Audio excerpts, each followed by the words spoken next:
Good morning all of you. देखिए, हम लोग चर्चा कर रहे थे साम्राज्यवाद। हम लोगों ने कल की क्लास में साम्राज्यवाद के कारणों के बारे में पढ़ा कि जो साम्राज्यवाद था, मैंने आप लोगों को बताया कि साम्राज्यवाद क्या था।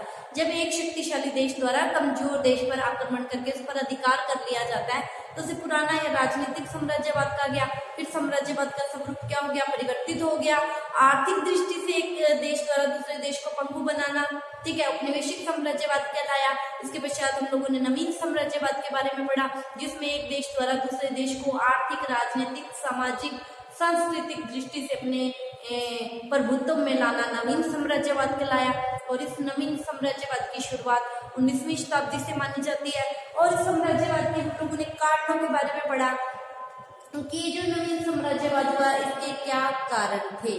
ठीक है, आज हम इस साम्राज्यवाद के परिणामों के विषय में चर्चा कर रहे हैं कि जो साम्राज्यवाद हुआ, ठीक है, देखो कोई घटना घटित होती है तो उसके घटित होने के कुछ कारण होते हैं, और फिर जब वो घटित हो जाती है तो वो अपने कुछ परिणाम भी छोड़ती है, इसके कुछ परिणाम भी निकलते हैं। तो इसी कड़ी में हम लोगों ने साम्राज्यवाद का अर्थ पढ़ा।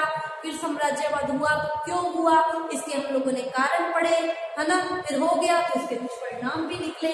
तो आज हम इस साम्राज्यवाद के परिणामों के विषय में चर्चा करेंगे। तो देखिए, साम्राज्यवाद के परिणाम। तो साम्राज्यवाद का जो सबसे महत्वपूर्ण परिणाम निकला वो था विजित क्षेत्रों में निरंकुश शासन। विजित मतलब जिनको जीत लिया, शक्तिशाली देश द्वारा कमजोर देश को जिसको जीत लिया। विजित क्षेत्रों में निरंकुश शासन। निरंकुश मतलब किसी का अंकुश, किसी की रोक टोक बर्दाश्त न करना। विजित क्षेत्रों में निरंकुश शासन, ठीक है। तो क्या हुआ इस कड़ी में? यूरोप के देशों ने क्या किया? एशिया और अफ्रीका में साम्राज्यवाद किया। एशिया और अफ्रीका के गरीब देशों में साम्राज्यवाद किया। उन्हें अपना क्या बना लिया? उपनिवेश बना लिया। इन देशों को जीत लिया। कहने का भाव ये है कि यूरोप के देशों ने एशिया और अफ्रीका के गरीब देशों पर आक्रमण किया और उन पर अपना अधिकार कर लिया और उनका स्वतंत्र अस्तित्व खत्म करके उन्हें अपने उपनिवेश में परिणित कर दिया। परिणित कर दिया मतलब बदल दिया, ठीक है। और उन्हें अपने उपनिवेश में परिणित करने के पश्चात इन्होंने उन उपनिवेशों में निरंकुश शासन किया। मतलब किसी की रोक टोक, वहां के लोगों से कोई मतलब वहां के लोगों का इनके शासन में कोई भी हाथ नहीं था, ठीक है। इन्होंने वहां के लोगों का राजनीतिक शोषण किया। मतलब उन्हें क्या किया? राजनीतिक अधिकारों से क्या रखा? वंचित रखा। और यहाँ के जो स्थानीय लोग थे, जिन जिन क्षेत्रों को इन्होंने जीता, वहां के जो स्थानीय लोग थे इनके साथ गुलामों की भांति व्यवहार किया गया। इन्हें अपना गुलाम बना लिया, ठीक है। मतलब यूरोप के देशों का यही उद्देश्य था कि जिन जिन प्रदेशों को हमने जीत लिया है वो उन देशों पर हमारा क्या हो जाए? स्थायी अधिकार हो जाए, ठीक है। तो क्या हो गया? निरंकुश शासन का फिर क्या होने लग गया? धीरे धीरे विरोध होने लग गया। विरोध हुआ तो हजारों लोगों को इन निरंकुश शासन का विरोध करने के लिए अपने प्राणों की आहुति तक देनी पड़ी, ठीक है। तो साम्राज्यवाद का जो पहला और महत्वपूर्ण परिणाम निकला वो था विजित क्षेत्रों में निरंकुश शासन, ठीक है। दूसरा जो परिणाम निकला, बहुत ही महत्वपूर्ण परिणाम, आर्थिक शोषण। देखिए, साम्राज्यवाद के प्रसार, अपने साम्राज्य का वाद करने के लिए, विस्तार करने के लिए यूरोप के देशों ने एशिया और अफ्रीका के अविकसित देशों को अपना क्या बनाया? उपनिवेश बनाया। और इनको अपना उपनिवेश बनाने के पश्चात इन लोगों ने क्या किया? यहाँ का आर्थिक शोषण किया।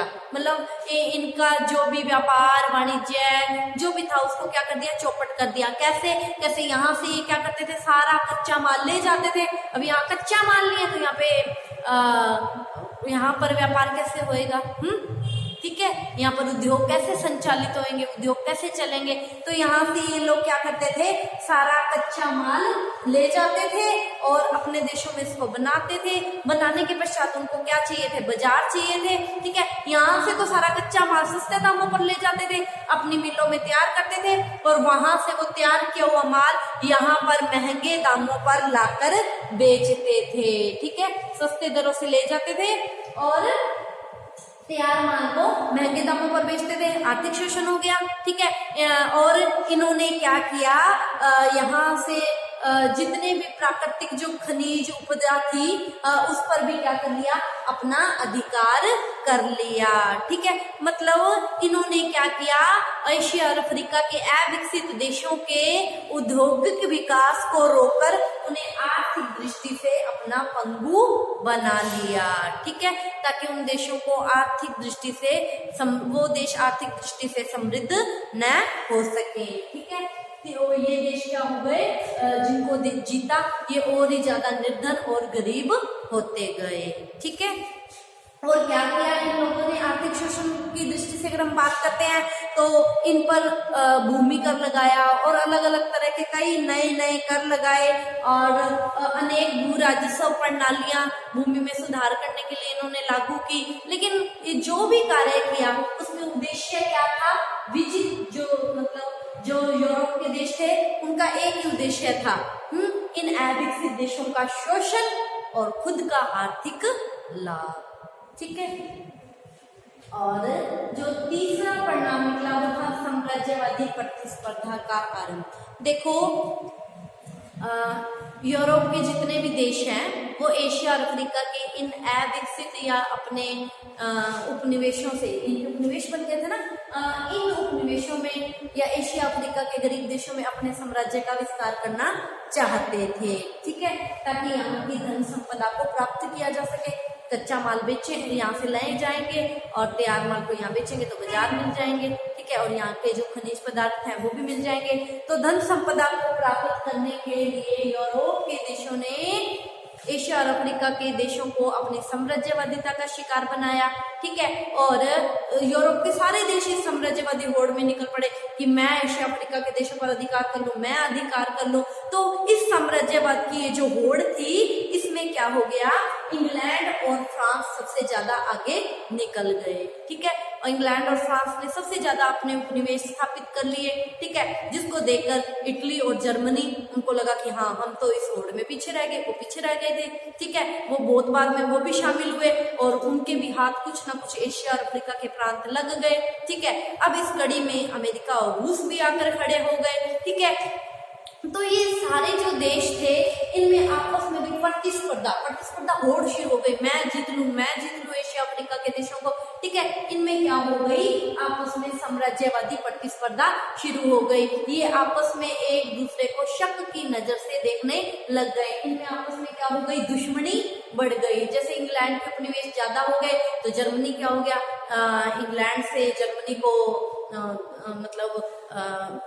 क्या कह सकते हैं कि इंग्लैंड के जब उपनिवेश ज्यादा हो गए, जर्मनी इस होड़ में बहुत बाद में शामिल हुआ, तो जर्मनी क्या है, इंग्लैंड से चिढ़ने लग गया, ठीक है। तो ये जो यूरोप के देशों में जो आपस में प्रतिस्पर्धा, एक दूसरे को शक की दृष्टि से देखना, आपस में जो दुश्मनी हो गई थी, इसने प्रथम विश्व युद्ध को जन्म दे डाला, ठीक है। तो देखो इस कड़ी में अगला जो परिणाम निकला, ईसाई धर्म का प्रसार। देखिए इस उपनिवेशवाद ने, इस साम्राज्यवाद ने ईसाई धर्म को कैसे प्रोत्साहन दिया या ईसाई धर्म का कैसे प्रचार प्रसार हुआ। देखो यूरोप के देश जब एशिया और अफ्रीका के देशों को जीत लेते थे, ठीक है, तो जब ये वहां जाते थे तो इनके साथ क्या है, ईसाई धर्म प्रचारक भी चले जाते थे, उपनिवेशों में चले जाते थे और वहां पर ये ईसाई धर्म प्रचारक अपने धर्म को अच्छा बताकर और वहां के लोगों के धर्म को बुरा कहकर उन पर ईसाई धर्म को जबरन थोपने का प्रयास करते थे, ठीक है, या फिर उन्हें सरकारी नौकरियों का लालच देकर, पदोन्नति का लालच देकर या नाना प्रकार के अलग अलग प्रकार के लालच देकर उन्हें क्या बनाने लगा, जबरदस्त ईसाई बनाया जाने लगा। कहने का भाव ये है कि एशिया अफ्रीका के गरीब देशों में ईसाई धर्म का प्रचार प्रसार करना शुरू कर देगा। ठीक है, अगला जो परिणाम निकला उपनिवेशों का विकास। देखिए उपनिवेशों का विकास भी हुआ, ये जो साम्राज्यवाद हुआ है। अब बात आती है कि इससे उपनिवेशों का विकास कैसे हुआ। देखो साम्राज्यवादी शक्तियों ने जहां तो एक और उपनिवेशों की दुर्गति कर दी, उनके साथ बुरा व्यवहार किया, नाना प्रकार के कर लगा दिए, उनका आर्थिक शोषण किया। ठीक है, लेकिन यहाँ पर विकास के लिए विकासात्मक और रचनात्मक कार्य भी किए। लेकिन ये जो विकासात्मक और जो रचनात्मक कार्य किए, इसका उद्देश्य उपनिवेशों का विकास करना नहीं था। ठीक है, इसका उद्देश्य उनका स्वयं का मतलब निकालना था। देखिए जैसे इन लोगों ने, यूरोप के देशों ने यहाँ पर मंडियों से बंदरगाह तक माल पहुंचाने के लिए अच्छे यातायात की व्यवस्था की, है ना। अब देखो यातायात का विकास तो कहाँ हुआ, उपनिवेशों में हुआ। लेकिन उस किया क्यों यूरोपीय देशों ने, अपने व्यापार वाणिज्य के लिए किया। कृषि में अनेक सुधार किए ताकि कच्चा माल ज्यादा से ज्यादा मिल सके। देखो सुधार तो कहाँ हुआ, उपनिवेशों में हुआ। लेकिन इसका जो मूल उद्देश्य था उनका, यूरोपीय लोगों का, वो था अपना लाभ देखना। ठीक है, समझ आया। और क्या हुआ कि इससे बहुत थोड़े थोड़े काफी सुधार हुए उपनिवेशों में, और उपनिवेशों की स्थिति क्या हो गई, अच्छी होने लग गई। लेकिन उद्देश्य क्या था यूरोपीय देशों का, ज्यादा से ज्यादा अपना मुनाफा कमाना। ठीक है, अगला परिणाम निकला राष्ट्रीय भावनाओं की जागृति। लोगों में इससे क्या आया, देश प्रेम की भावनाएं जागृत होने लगी। देश प्रेम की भावना से मतलब कि यूरोपीय देश जब यहाँ आए तो यहाँ पे यूरोपीय शिक्षा भी आई है, और यहाँ के लोग भी यूरोप के विभिन्न देशों में शिक्षा प्राप्त करने गए। आधुनिक शिक्षा के प्रचार प्रसार के परिणाम स्वरूप क्या हुआ, उपनिवेश के जो लोग थे, उपनिवेश देशों के लोग थे, उन्होंने ये मूल मंत्र ये सीखा कि देश का जो शासन है वो वहाँ के निवासियों के हाथों में होना चाहिए। यूरोपीय शिक्षा से उन्होंने ये सीख लिया, फिर उन्होंने ये देखा कि हमारा शासन तो और लोग चला रहे हैं। ठीक है, तो उन्होंने अपने राजनीतिक अधिकारों की मांग की। ठीक है, जब उन्हें उनके राजनीतिक अधिकार नहीं मिले, उन पर क्या होने लगे, अत्याचार होने लगे। ठीक है, जब उन पर अत्याचार होने लगे तो उनमें देश प्रेम की भावनाएं आने लगी कि हाँ हम सही है, तभी तो ये मार रहे हैं जब हम अधिकार मांग रहे हैं। ठीक है, तो लोगों में क्या आ गई, राष्ट्रीयता की भावना आ गई, और इसी राष्ट्रीयता की भावना के परिणाम स्वरूप भारत, बर्मा, सूडान, कई देश क्या हो गए, स्वतंत्र हो गए। ठीक है, तो ये हम लोगों ने साम्राज्यवाद के परिणाम पढ़े, कारण पढ़े कल। अब आज हमने परिणाम पढ़े। कल हम साम्राज्यवाद जो एशिया अफ्रीका के किन किन देशों पर किसने अधिकार किया उसके बारे में हम कल की क्लास में चर्चा करेंगे। आज की क्लास के लिए इतना ही। आप इसका स्क्रीनशॉट ले लीजिए। Thank you all of you.